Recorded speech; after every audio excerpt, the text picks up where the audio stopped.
നിക്കാഹ് പോലും കഴിഞ്ഞിട്ടില്ല, അപ്പോഴേക്ക് സേവ് ദി ഡേറ്റ് എന്ന് പറയുന്ന ഒരു പരിപാടി. അതെന്താ, ഞങ്ങളുടെ നിക്കാഹ് ഇതാ ഇന്ന ദിവസം എന്ന് പറഞ്ഞ് ഡേറ്റ് അങ്ങ് തീരുമാനിക്കുമ്പോഴേക്ക് ആ ഡേറ്റ് ആളുകളൊക്കെ സേവ് ചെയ്യാൻ വേണ്ടിയിട്ട് അത് അറിയിച്ചോളൂ, കുഴപ്പമൊന്നുമില്ല, അത് അറിയിക്കുന്നതൊരു തകരാറില്ല. പക്ഷേ പ്രശ്നം എന്താണെന്നറിയോ, ഈ പെണ്ണും ചെക്കനും കൂടെ ഏതെങ്കിലും സ്ഥലത്ത്, ഒന്നുകിൽ കാട്ടിക്ക് അല്ലെങ്കിൽ ഒരു ബീച്ചിൽക്ക് അല്ലെങ്കിൽ വേറെ ഏതെങ്കിലും ഒരു സ്ഥലത്തേക്ക് പോയിട്ട് അവരൊരു ക്യാമറാമാൻ അവരുടെ കൂടെ ഉണ്ടാകും, ഒരു വീഡിയോഗ്രാഫർ.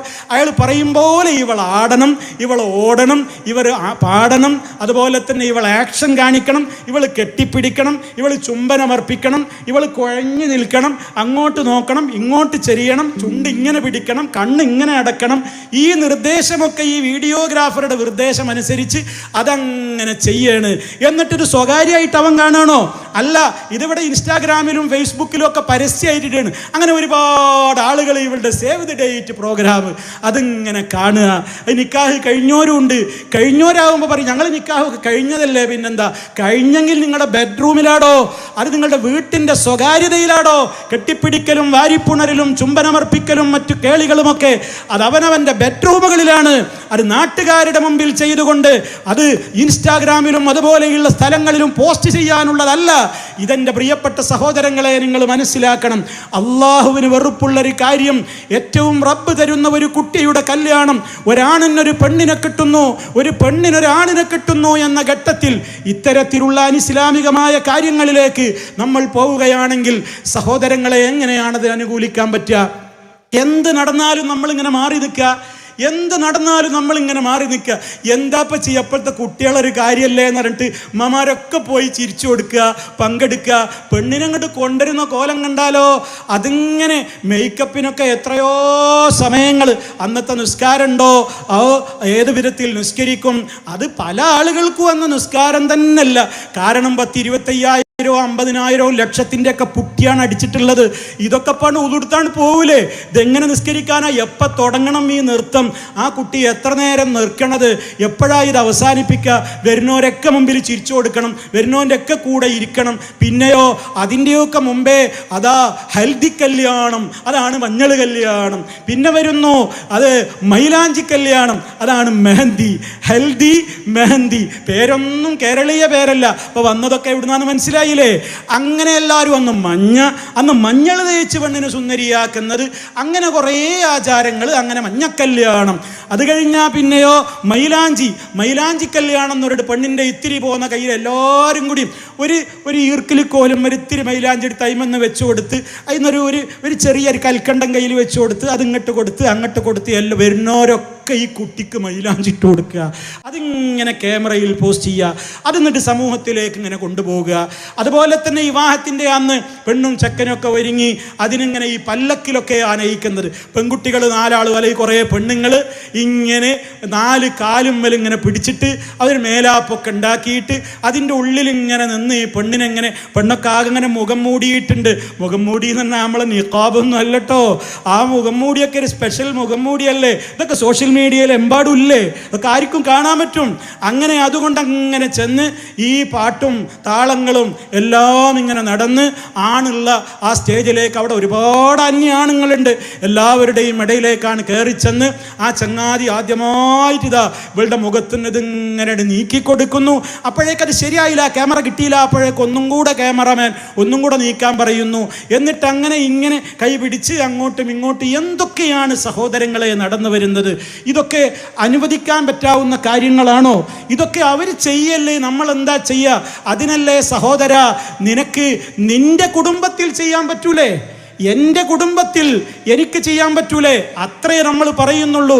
വേറെ അതൊക്കെ ഉദ്ദേശിക്കുന്ന ആളുകൾക്ക് ചെയ്യാനുള്ള സ്വാതന്ത്ര്യത്തെയൊന്നും നമ്മൾ ചോദ്യം ചെയ്യുന്നില്ല. അതിനെ നമുക്ക് ചോദ്യം ചെയ്യാൻ പറ്റൂല. കാരണം ഇവർക്ക് ഈ ഇന്ത്യ രാജ്യത്ത് അല്ലെങ്കിൽ ലോകത്ത് ഓരോരുത്തർക്കും അവരുദ്ദേശിക്കുന്നതൊക്കെ ചെയ്യാനുള്ള സ്വാതന്ത്ര്യമുണ്ട്. പക്ഷേ പ്രിയപ്പെട്ട ഉമ്മാ പെങ്ങളെ, ഇത് അള്ളാഹുവിൻ്റെ ദീനല്ലേ? നമ്മളെന്താ റബ്ബിനോട് പറഞ്ഞത്? ഞാൻ തുടക്കത്തിൽ കേൾപ്പിച്ചില്ലേ? ഇന്ന സ്വലാത്തി വനുസുകി വമഹ്യായ വമമാതി ലില്ലാഹി റബ്ബിൽ ആലമീൻ. റബ്ബേ, നിനക്ക് വെറുപ്പുള്ളതൊന്നും എൻ്റെ ജീവിതത്തിൽ ഞാൻ ചെയ്യൂല. ഞാനെല്ലാം നിനക്ക് വേണ്ടിയാണ്, നിന്റെ പ്രീതിക്ക് വേണ്ടിയാണ് എന്ന ആശയം വരുന്ന കാര്യങ്ങൾ എത്ര തവണ നമ്മൾ പറയുന്നുണ്ട്. എന്നിട്ടും നമ്മൾ അഷ്ഹദു അന്ന മുഹമ്മദ് റസൂലുള്ളാഹ് മുത്തുനബി സല്ലല്ലാഹു അലൈഹി വസല്ലമിനോടുള്ള സ്നേഹം നമ്മൾ പറയുന്നുണ്ട്. പക്ഷേ എന്നിട്ടും എന്തേ നബി സല്ലല്ലാഹു അലൈഹി വസല്ലമിൻ്റെ ചര്യയോട് നമുക്കൊരു വിമുഖത വരുന്നത്? അതൊക്കെ നമ്മൾ ആലോചിക്കണം. അതുകൊണ്ട് എന്ത് വേണം? കുടുംബങ്ങൾക്കിടയിൽ ആ കുടുംബത്തിൽ നടക്കുന്ന ഇത്തരം കാര്യങ്ങളെ സ്നേഹത്തോടെ അവരോട് പറഞ്ഞത് മാറ്റണം. അത് പറയാൻ കഴിയുന്നിടത്ത് പറയണം. പറയുമ്പോൾ മറ്റു പല സഹോദരിമാരും ബന്ധപ്പെട്ടവരും തെറ്റിദ്ധരിച്ചേക്കാം. എന്നാലും നമ്മൾ പറയാതിരിക്കരുത്. നമ്മുടെ കടമ നമ്മൾ നിർവഹിക്കണം. അതാരെങ്കിലും കുറ്റപ്പെടുത്താനല്ല, ആരോടെങ്കിലും പക തീർക്കാനല്ല, ആരോടെങ്കിലും വൈരാഗ്യം തീർക്കാനുമല്ല, ആയിരിക്കാനും പാടില്ല. ഞാൻ പോകുന്ന സ്വർഗത്തിലേക്ക് എൻ്റെ കുടുംബത്തിലെ അംഗങ്ങളും വരണം, അവർ നരകത്തിൽ പോകാൻ ഇടവരരുത് എന്ന നസീഹത്തോടെ സ്നേഹത്തോടെയാണ് നമ്മളത് പറയേണ്ടത്. അത്തരം കാര്യങ്ങളെ സംബന്ധിച്ച് വിവാഹത്തിൻ്റെ മുമ്പ് തന്നെ കുടുംബ മീറ്റിങ്ങുകൾ വിളിച്ചു കൂട്ടിയിട്ട് ബന്ധപ്പെട്ടവരെ ഉണർത്തണം.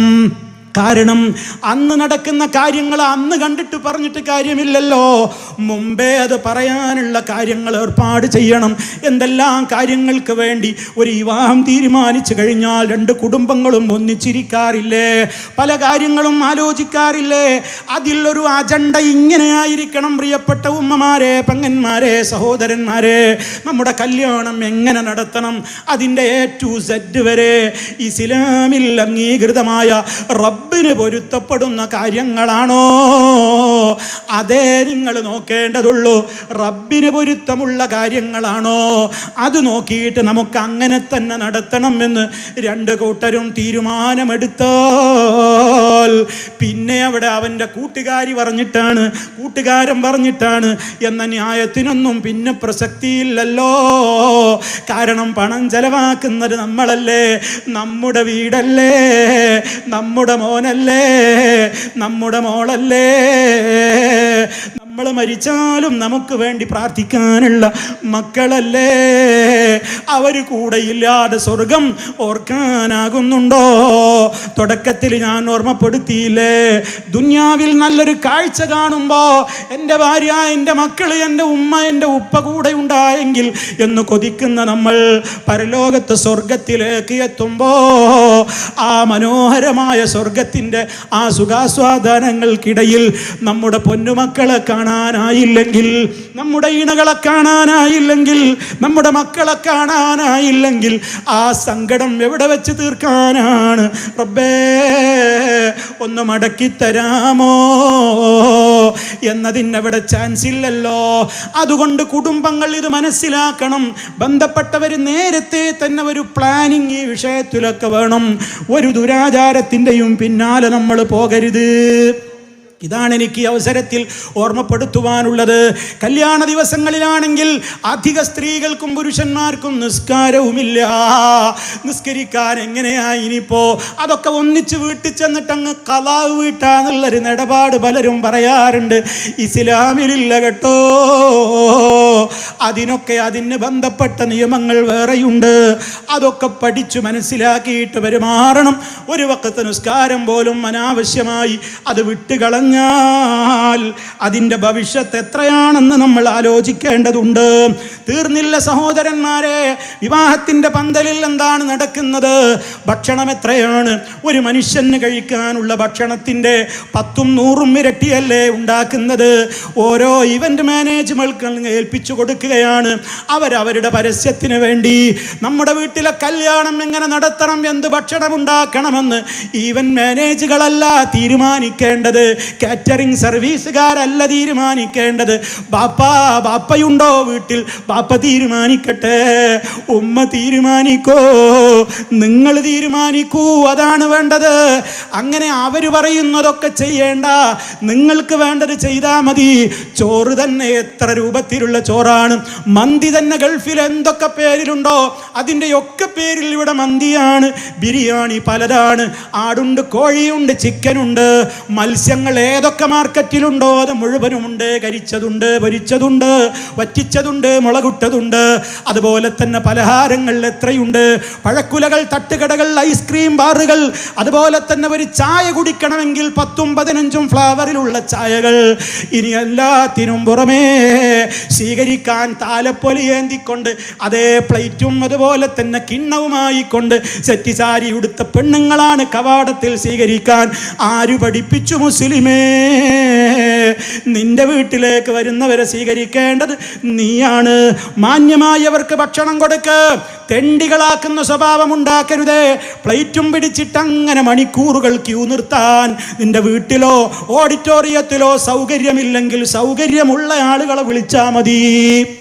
ബൊഫയാണ് പോലും ഇത്തിരി മാന്യതയുള്ളവൻ ഈ പ്ലേറ്റും പിടിച്ച് ഇങ്ങനെ നിൽക്കാൻ പറ്റുമോ? അത് തന്നെ ഒരിക്കൽ പോയിട്ടെടുത്ത് രണ്ടാമത് പോകണം നീ സാധുവിനുണ്ട്. എല്ലാവരും നോക്കുന്നുണ്ട്, പോകാൻ പറ്റുമോ? പറ്റുന്നില്ല. അപ്പോഴേക്ക് മറ്റോൻ്റെ കമൻറ്റ്, ആർത്തി പണ്ടാരം തീർന്നില്ലല്ലേ, പിന്നെ ആ മനുഷ്യൻ പോകൂല്ല. ഇങ്ങനെ മാന്യതയില്ലാത്ത വിധത്തിലേക്ക് നമ്മുടെ ബൊഫേ സൽക്കാരങ്ങൾ തകർന്നു പോകരുത്. ഇരുത്തി ഭക്ഷണം കൊടുക്കൂ. അതിന് സൗകര്യമില്ലേ? ഉള്ള വിധത്തിൽ നിങ്ങൾ ആളുകളെ വിളിച്ചാൽ മതി. അല്ലാത്ത നിലക്ക് ഇങ്ങനെ ഒരുപാട് ക്യൂ നിൽക്കാൻ വേണ്ടി നമ്മുടെ വീട്ടിലെ അന്നം കണ്ടിട്ട് യാചിക്കാൻ വന്ന യാചകരല്ല കേട്ടോ. മാന്യമായി നമ്മൾ വിളിച്ചിട്ട് നമ്മുടെ വീട്ടിലേക്ക് വരുന്ന അതിഥികൾ, ആണാവട്ടെ പെണ്ണാവട്ടെ, ഇരുത്തി ഭക്ഷണം കൊടുക്കൂ. അതാണ് മാന്യത. അതിനാവശ്യമുള്ള സ്ഥലമുണ്ടെങ്കിൽ ചെയ്താൽ മതി. അല്ലെങ്കിൽ നിങ്ങൾ ആരെ കാണിക്കാനാണ് ഇത്രയും വലിയ രൂപത്തിൽ അംഗങ്ങളെ വിളിച്ചുകൊണ്ട് ഈ ചെയ്യിക്കുന്നത്? അതുകൊണ്ട് അതൊക്കെയും നമ്മൾ പാലിക്കണം. അങ്ങനെ ഒരു 100 കൂട്ടം ധൂർത്തുകളും വേണ്ടാത്തരങ്ങളും ആവശ്യത്തിന് വേണ്ട രൂപത്തിൽ 1ഓ 2ഓ ചോറുകളോ അതിൻ്റെയൊക്കെ ചേരുവകളോ ഒക്കെ അതൊക്കെ എല്ലായിടത്തും നടപ്പുണ്ട്. ഇത് അതൊന്നുമല്ല. 285 തരം വിഭവങ്ങൾ എന്നൊക്കെയാണ് ചില കാറ്ററിംഗ് സർവീസുകാരുടെ പരസ്യം. ഞാൻ വെറുതെ പറയണമെന്നല്ല. നമ്മുടെ ഇന്ത്യയിലെ പാർലമെന്റിൽ ഒരു സ്റ്റേറ്റിൽ നിന്ന് വന്ന ഒരു MP ഒരു കാർഡ് ഉയർത്തിപ്പിടിച്ചുകൊണ്ട് അയാൾ പറയണത് ഇത്തരം വിവാഹങ്ങളെ നിരോധിക്കണം, ഇതിന് ഏറ്റവും വലിയ ടാക്സ് ചുമത്തണം. അയാളുടെ കയ്യിലുള്ള ആ വിവാഹത്തിൻ്റെ കണക്കിൽ ആ ഈവന്റ് മാനേജ്മെന്റ് കാറ്ററിംഗ് സർവീസുകാർ കൊടുത്ത കണക്ക് 285 വിഭവങ്ങളുടെ പട്ടികയാണ്. 285 വിഭവങ്ങളുടെ പട്ടികയാണ്. ഇങ്ങനെ ഓരോരുത്തരും പറയുന്ന എന്താ, ഞങ്ങൾ 100 വിഭവം ഉണ്ടായിരുന്നു എൻ്റെ കല്യാണത്തിന്. ഇങ്ങനെ ഓരോ രൂപത്തിലുള്ള ഈ വിധത്തിലുള്ള കാര്യങ്ങൾ. പ്രിയമുള്ളവരെ, അറിവുള്ളവരെ, ഇതൊക്കെ നമുക്കൊക്കെ അറിയില്ലേ? ഇതൊന്നും വേണ്ട, ഇതിനൊക്കെ കണക്ക് പറയേണ്ടി വരുമെന്ന്. നമുക്ക് നിയന്ത്രിച്ചാൽ നമ്മുടെ വീടകം നിയന്ത്രിച്ചൂടെ? ഞാൻ അത്രേ പറയുന്നുള്ളൂ. ആവർത്തിച്ച് ഞാൻ പറയുന്നു, നിങ്ങൾ നിയന്ത്രിക്കൂ, നിങ്ങളിൽ മാറ്റം വരുത്തൂ. നിങ്ങൾക്ക് കഴിയാവുന്നവരോട് പറയൂ. അവർക്കൊരു പക്ഷേ വെറുപ്പ് തോന്നിയേക്കും, പക്ഷേ കുറച്ച് കഴിയുമ്പോൾ അവർക്കും മനസ്സിലാകും ഞങ്ങളോട് വെറുപ്പുണ്ടായിട്ട് പറഞ്ഞതല്ല, ഞങ്ങളുടെ അടുക്കൽ അബദ്ധം പറ്റിയിട്ടുണ്ടല്ലോ. അവർക്കതുകൊണ്ട് പിന്നെ വിഷമൊന്നും ഉണ്ടാവില്ല. പക്ഷേ നമ്മളത് ഗൗരവത്തിലെടുക്കണം. പ്രിയമുള്ളവരെ, ഞാൻ ഈ സൂചിപ്പിച്ചതും അല്ലാത്തതുമായ ഒരുപാട് കാര്യങ്ങൾ പ്രാദേശികമായി ഓരോ സ്ഥലങ്ങളിലും എൻ്റെ പ്രിയമുള്ള സഹോദരീ സഹോദരങ്ങൾക്ക് അനുഭവങ്ങളിലുണ്ടാകും. നിങ്ങളതൊക്കെ തിരുത്തണം.